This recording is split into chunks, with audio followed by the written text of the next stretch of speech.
Continue à parler de durabilité avec le groupe Accor. Je vais vous laisser en compagnie de Guillaume Pernoud et Anne-Valérie Corbos, qui est doyenne associée en charge des programmations exécutives éducation. Et ils vont interviewer Alix Boulnois, Chief Digital Factory Officer en charge des activités de distribution, loyalty, e-commerce, contact centers et Digital Factory, et ainsi que Jean-François Guimard, le Chief Data Officer d'Accor.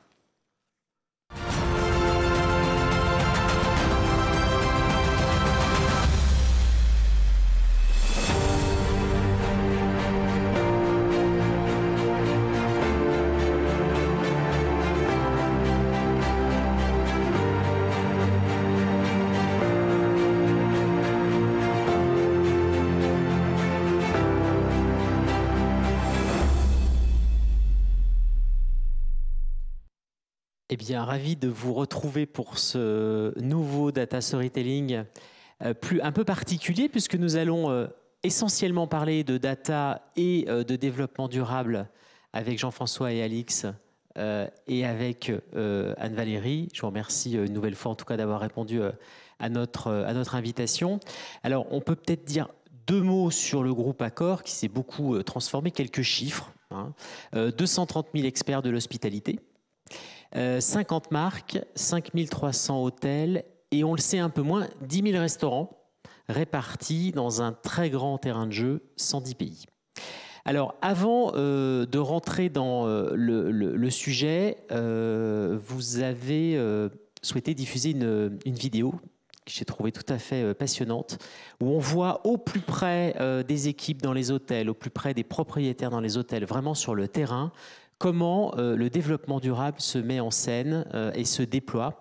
Et donc, nous allons lancer cette vidéo et nous allons donc écouter Brune Poisson, qui est votre directrice du développement durable et qu'on remercie également d'avoir participé à cet échange. Accor committed to be net positive by 2050. But what does it really mean? It's not always easy to understand. And I want to tell you what's going to happen in the next years. So follow me. The carbon emission of our hotels are very important. We have more than 5,000 hotels in 110 countries with guests who come here to sleep, eat, work, and have all sorts of experiences. So we need our hotels to be built more efficiently if we are to address the carbon issue. We need smart, green hotels. And it's going to be easier for hotels like this one, which are new. But how are we transforming existing ones? Some of them were built in the last centuries or in the 50s, in the 70s. This is not easy. Well, like I said, we are changing everything. We want to future-proof our hotels to become net zero emissions by 2050. And to achieve this, we need to reduce our CO2 emissions everywhere. We're changing small things, but we're also changing big things. Well, you may just think this is just blah, blah, blah. Now look again. We're changing the air. We're changing what's underground and what's over your head. We're changing the way we clean and the way we clean up. We're changing what you're tasting and how we're cooking. We are changing the way you will work and the way our people are working. And our guests will also want to travel more sustainably, closer to home, longer stays, and in hotels more connected to the local communities. Everything will change, but you won't see any of it. Carbon reduction implies drastic measures for Accor. There will be very little, if no impact for our guests and the hotel experience. Yes, sometimes the biggest changes are the ones you don't notice.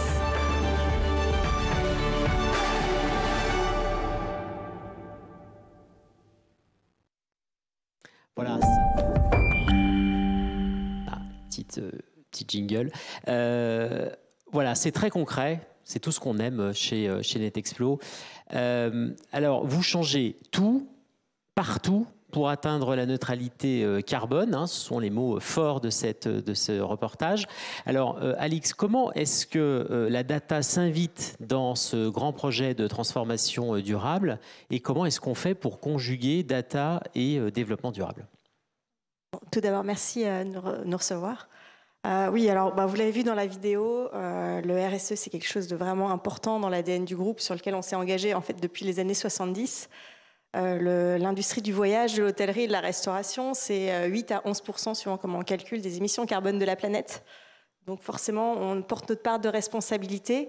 Et d'ailleurs, on parle des émissions carbone, mais c'est aussi la restauration. On parlait du gâchis alimentaire, je l'ai vu tout à l'heure dans l'intervention de Carrefour, c'est aussi un sujet pour nous. La responsabilité sociale, il y a 1 emploi sur 10 dans le monde qui est de près ou de loin lié au tourisme. Et donc c'est quelque chose d'extrêmement important pour nous, sur lequel on a pris des engagements forts, d'élimination du plastique à usage unique, de réduction de notre empreinte carbone avec la neutralité en 2050. Et donc la data a un rôle hyper important là-dedans. Si je devais le classifier, il est de 3 natures. Le premier, depuis qu'on parle, en fait, il y a déjà toute une quantité de chiffres qui ont été donnés, donc ça illustre bien l'enjeu de la data qui est de mesurer. Mesurer, alors ça paraît simple, mais il y a encore quelques temps, mesurer l'empreinte carbone d'un hôtel, c'est compliqué. Mesurer l'empreinte carbone d'un voyage, plus globalement, avec toutes ses composantes. Encore plus compliqué. Encore plus compliqué. Le gâchis alimentaire, compliqué. Donc la partie de mesure, à la fois mesure de là où on en est et mesure de nos actions, la data a un rôle extrêmement fort là-dessus. Le deuxième, c'est la data sert à prendre les bonnes actions, les bonnes décisions pour atteindre nos objectifs. On a parlé dans plusieurs interventions, par exemple, de l'intelligence artificielle. C'est clairement un vecteur important pour nous pour optimiser nos consommations d'énergie. Donc, par exemple, les températures des chambres. Je me suis reconnue dans l'exemple de Carrefour sur la prédiction de toutes les denrées alimentaires pour en gâcher un minimum. Le moins possible. Oui. Et tout ça, c'est des choses qu'on peut faire avec de l'intelligence artificielle, par exemple. Donc, il y a toute une série d'actions autour de la data. Et le troisième, c'est, on le sait, la transition énergétique. On ne peut pas y arriver tout seul. Donc, il y a un enjeu de prise de conscience, de sensibilisation.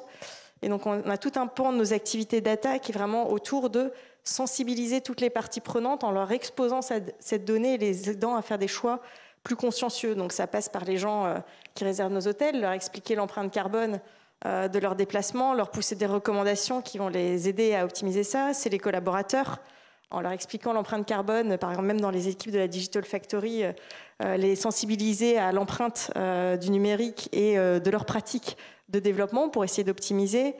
Ça passe par les hôtels, ça part vraiment par toutes les parties prenantes, donc vraiment ces 3 piliers. Donc c'est vraiment rendre disponible finalement la donnée pour permettre de prendre les bonnes décisions, qu'on soit aux opérations ou qu'on soit client finalement d'une offre Accor. Oui, on l'a vu, je pense que Brune l'illustre extrêmement bien dans sa vidéo. La transition, elle passe par tous les métiers, tous les métiers du groupe, et donc on est obligé d'insuffler cette data un peu partout. Alors, c'est peut-être une des difficultés, c'est que finalement, vous avez un terrain de jeu qui est immense, 110 pays, vous avez des métiers qui sont différents, il y a des cultures qui sont très différentes, des manières de faire qui sont très différentes, 230 000 collaborateurs, on le rappelle. Donc, on imagine que pour être au plus près du point de contact avec l'ensemble de ces parties prenantes, il faut une organisation data et une équipe data probablement très forte. Alors, comment est-ce qu'on construit une data forte dans une entreprise comme Accor ? Alors, oui, effectivement, la data, c'est une transformation en soi. Donc, ça implique un certain nombre de mécaniques. Donc, on a fait le choix déjà de regrouper toutes les expertises data dans une data factory que Jeff, à mes côtés, gère. Et donc, qui est vraiment empoweré pour driver une roadmap de transformation data pour l'intégralité du groupe. On pourra en reparler, cette data factory, elle est organisée, on a beaucoup travaillé le modèle organisationnel pour pas non plus en faire une entité en silo qui soit très tech-centrée, mais vraiment une entité qui soit tournée vers les enjeux business, business au sens large, et on en reparlera, je pense, peut-être un petit peu plus tard. C'est une entité qui est rattachée au COMEX, donc vraiment pour montrer l'ambition. Mais une équipe data forte, pour moi, c'est aussi une équipe qui est ouverte vers le reste de l'organisation et qui est capable de gérer du changement. Et donc, on a aussi beaucoup travaillé le modèle avec Jeff pour avoir un centre d'excellence dont le rôle, c'est d'acculturer l'intégralité de l'organisation, pour travailler notre data gouvernance en partenariat avec les parties prenantes, pour avoir une orientation métier. Par exemple, quelque chose qui est peut-être un peu atypique, c'est que les gens qui sont dans la Data Factory, ils ont des objectifs métiers, ils n'ont pas des objectifs tech. Et ça peut paraître basique, mais c'est un vrai changement de paradigme et ça force vraiment à penser le métier, l'enjeu qui est derrière, que ce soit un enjeu CSR, un enjeu de top line, de bottom line, et travailler même quand on est au fond de la mine, au service du métier. Merci Alix. Jean-François, être une entreprise data-driven, au concret, ça se traduit comment dans les services que vous offrez à vos clients? Alors d'abord, merci beaucoup de nous accueillir. Moi, j'ai rejoint Accor il n'y a pas très longtemps. D'abord pour les enjeux data, ils sont passionnants, effectivement. Engager la transformation data, c'est tout un challenge, mais aussi pour ses valeurs. J'ai découvert des valeurs humaines, sociétales, environnementales. Brune les incarne très bien. Donc je suis ravi de vous parler de cette transformation aujourd'hui. Alors, être data-driven, bon, c'est un mot dans lequel on peut regrouper beaucoup de choses. Mais si on revient, déjà, c'est être capable de prendre des décisions à partir de faits qui remontent de données, qu'on sait mesurer. Et puis ensuite, pouvoir mettre des KPI, des indicateurs clés qui nous permettent de suivre l'action qui est derrière la décision et de pouvoir le suivre dans le temps avec des choses stables qu'on peut comparer, etc. Alors ça paraît simple, mais dans une entreprise comme Accor, où on en a parlé abondamment, 110 pays, plus de 5000 hôtels, plus de 10 000 bars et restaurants, 50 marques, on a un programme de fidélité avec 70 partenariats. Donc c'est énormément de données. Chaque hôtel, c'est un système de gestion différent, qui a potentiellement un logiciel de gestion différent, qui peut avoir une manière d'utiliser son système de gestion qui génère ses propres données de façon spécifique. Et donc récupérer tout ça, le mettre à disposition et pouvoir ensuite proposer des datas qui permettent de décider, c'est déjà un grand challenge. Alors la transformation, elle passe, comme le disait Alix, d'abord par l'incarnation au COMEX de la présence d'Alix. Et ensuite, nous, on récupère du COMEX des objectifs, une vision, une stratégie, qui sont déclinés dans nos équipes en OKR, donc en Key Results, en résultats clés, qui sont chiffrés. Et donc toutes les équipes, elles ont ces résultats chiffrés à avoir. Et donc ça les oblige à mesurer pour pouvoir montrer que leurs objectifs, elles sont en train d'y contribuer. Donc cette déclinaison en OKR, elle participe à la transformation data-driven de l'entreprise. Puis il y a un deuxième enjeu derrière le mot data-driven, c'est de trouver le bon curseur entre être complètement décentralisé, dire par exemple demain, chaque géographie, chaque marque génère ses propres données, crée ses propres traitements pour utiliser ces données comme elle le souhaite, avec un avantage qui est d'être très autonome, très rapide, très agile. Mais un gros inconvénient, c'est que du coup, chacun refait sa manière de gérer ses données. Du coup, on manque de comparabilité, on se retrouve avec des difficultés que le même KPI est reproduit plusieurs fois. Et puis, il y a l'autre extrême qui est de dire on centralise tout, avec l'intérêt d'avoir des KPI qui sont propres à tout le monde, les mêmes. Mais un problème qui est le goulot d'étranglement, avec des équipes qui, du coup, ne sont pas capables de répondre à tous les enjeux. Donc, on a choisi un modèle un peu hybride, c'est-à-dire qu'on a une partie de nos données qui sont vraiment centralisées. Notre rôle à la data, c'est d'être capable d'extraire les données d'où elles viennent, les mettre en forme, les mettre à disposition, mais ensuite équiper les marques, les géographies avec les outils et ces données pour qu'elles soient autonomes pour les manipuler. Et ça, c'est vraiment quelque chose de fort pour que demain, on devienne tous data-driven chez Accor. Merci Jean-François. C'est toujours cet équilibre entre ce qui est comparable, centralisé, décentralisé dans un groupe comme le vôtre et le fait que la data doit transparaître partout dans le groupe. Merci. Alix, on a parlé un tout petit peu de la Data Factory. D'après ce que je comprends, c'est vraiment un environnement très différent avec un modus operandi qui n'est pas commun, une sorte d'incubator qui inclut des acteurs externes, des acteurs internes. Vous pouvez nous en dire un petit peu plus ?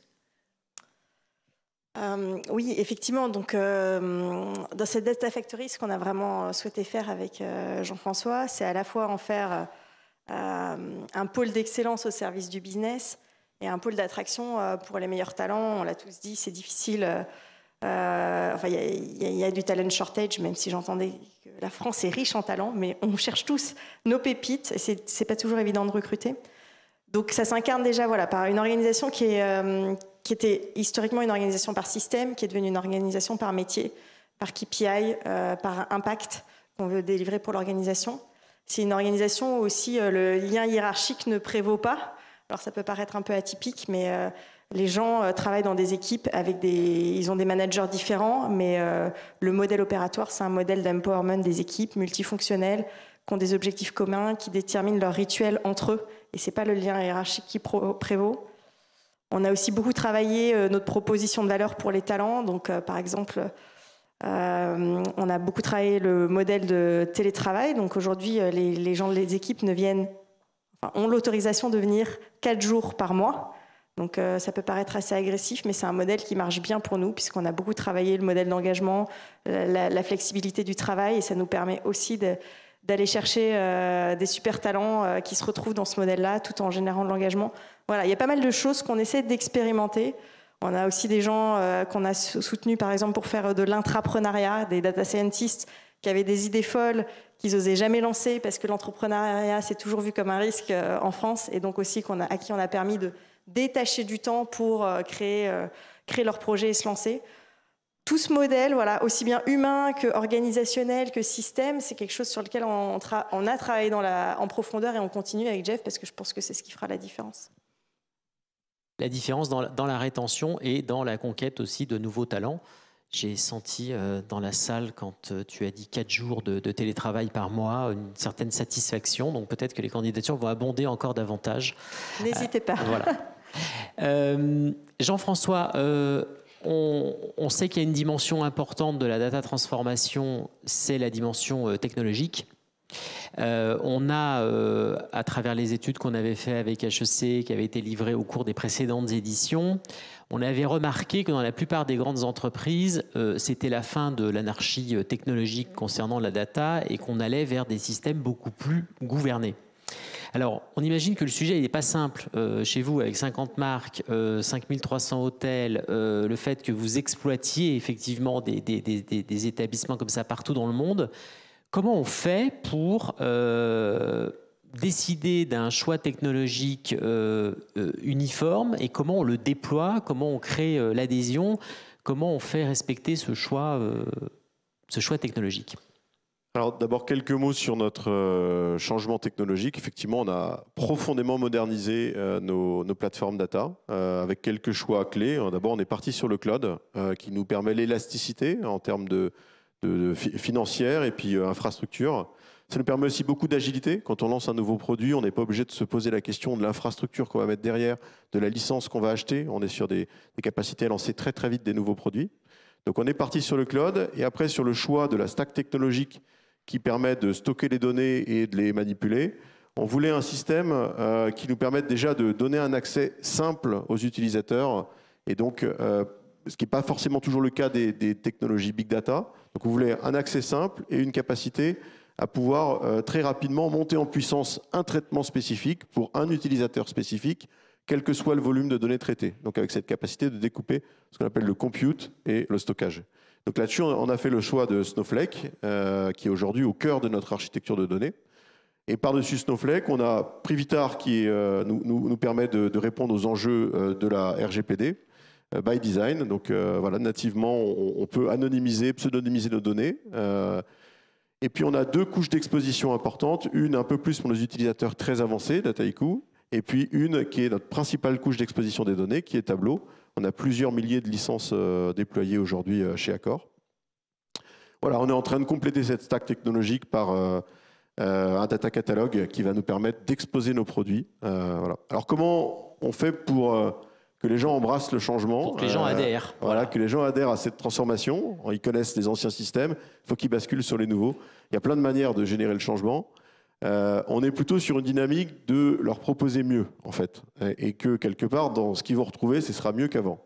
Et donc, mieux qu'avant, c'est d'abord avoir une source de données unique et vérifiée qui permette d'avoir la donnée à un endroit de bonne qualité, qui permettent derrière de prendre des décisions où tout le monde est d'accord sur la décision parce que tout le monde a la même donnée, de la suivre ensuite, d'avoir les KPI qui suivent dans le temps, et puis de pouvoir lancer des initiatives clés. Ça peut être pour nos clients, pouvoir faire de l'hyper-personnalisation qui est un enjeu très fort pour Accor, ou pour nos hôteliers, avoir des services qui leur permettent de comprendre ce qui se passe dans leur hôtel, de se comparer, etc.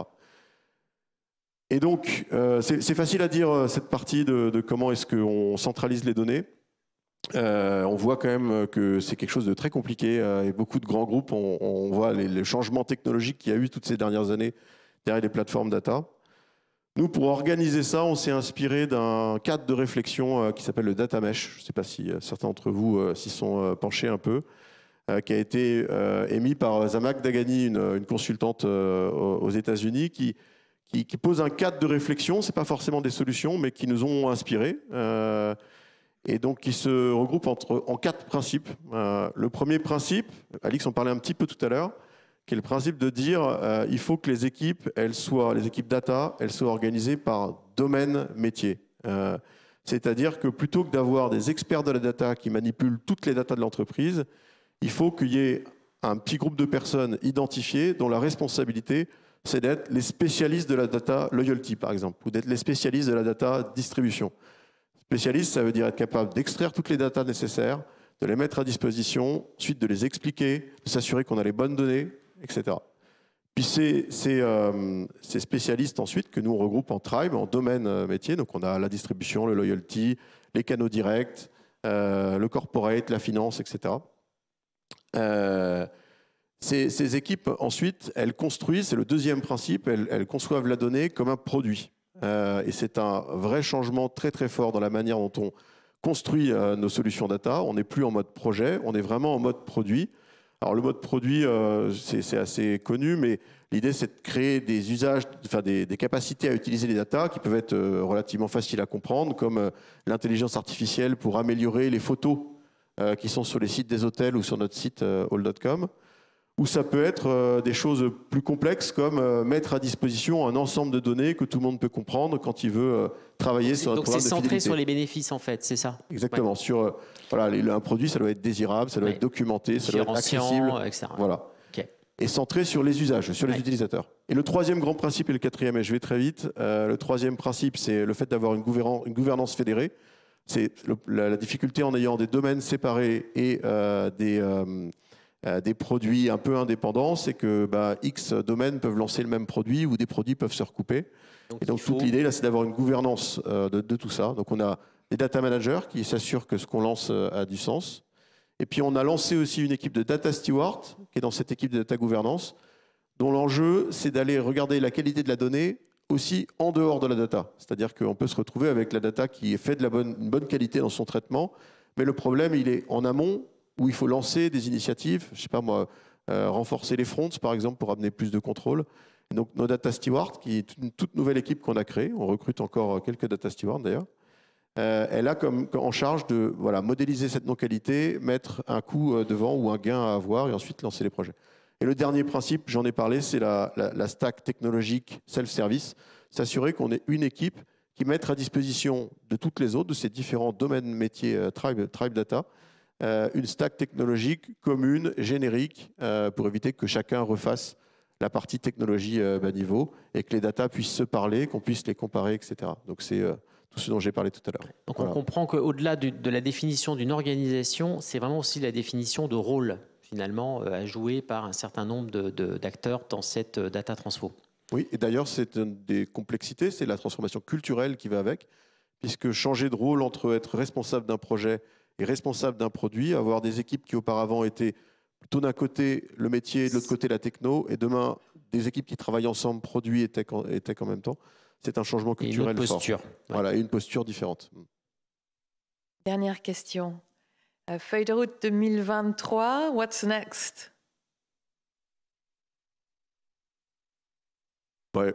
Déjà sur la data, nous, donc j'en ai parlé, le data catalogue qui arrive, qui est pour nous quelque chose qui va nous permettre d'exposer nos produits et puis de faire en sorte que tout le monde dans l'entreprise puisse comprendre de quelles données il peut disposer, où elle est, est-ce qu'elle est une donnée fiable de production ou plutôt une donnée d'exploration, par exemple.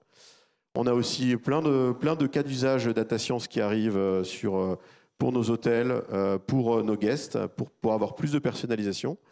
On doit enfin décommissionner nos systèmes legacy. Donc on a encore quelques briques qui subsistent dans notre écosystème et qui doivent désormais s'arrêter pour passer sur les nouveaux systèmes. Donc voilà, c'est beaucoup d'enjeux en 2023, mais on a une super équipe et donc je suis assez confiant dans la capacité à tenir les objectifs chefs. Alix, le mot de la fin. Non, mais je pense que Jeff a beaucoup dit sur la data. On a passé à des grosses étapes là, dans notre transfo. Je pense que 2023, ça sera vraiment une année de capture de la valeur de façon accélérée. On l'a déjà fait, mais je pense que là, on a vraiment tous les ingrédients pour. Et puis pour le groupe, j'espère beaucoup de clients dans nos hôtels, des gens qui voyagent, mais qui le font de manière responsable. Voilà, qui voyagent et sans oublier les restaurants, évidemment, mangent, que l'on ne connaît pas bien, mais qui sont nombreux. Voilà. Qui vont voir nos concerts. Enfin, voilà. Écoutez, voyager et puis aller au restaurant, c'est un très beau projet pour 2023 pour nous tous et on va terminer là-dessus. Merci beaucoup en tout cas de votre présence parmi nous. Merci beaucoup.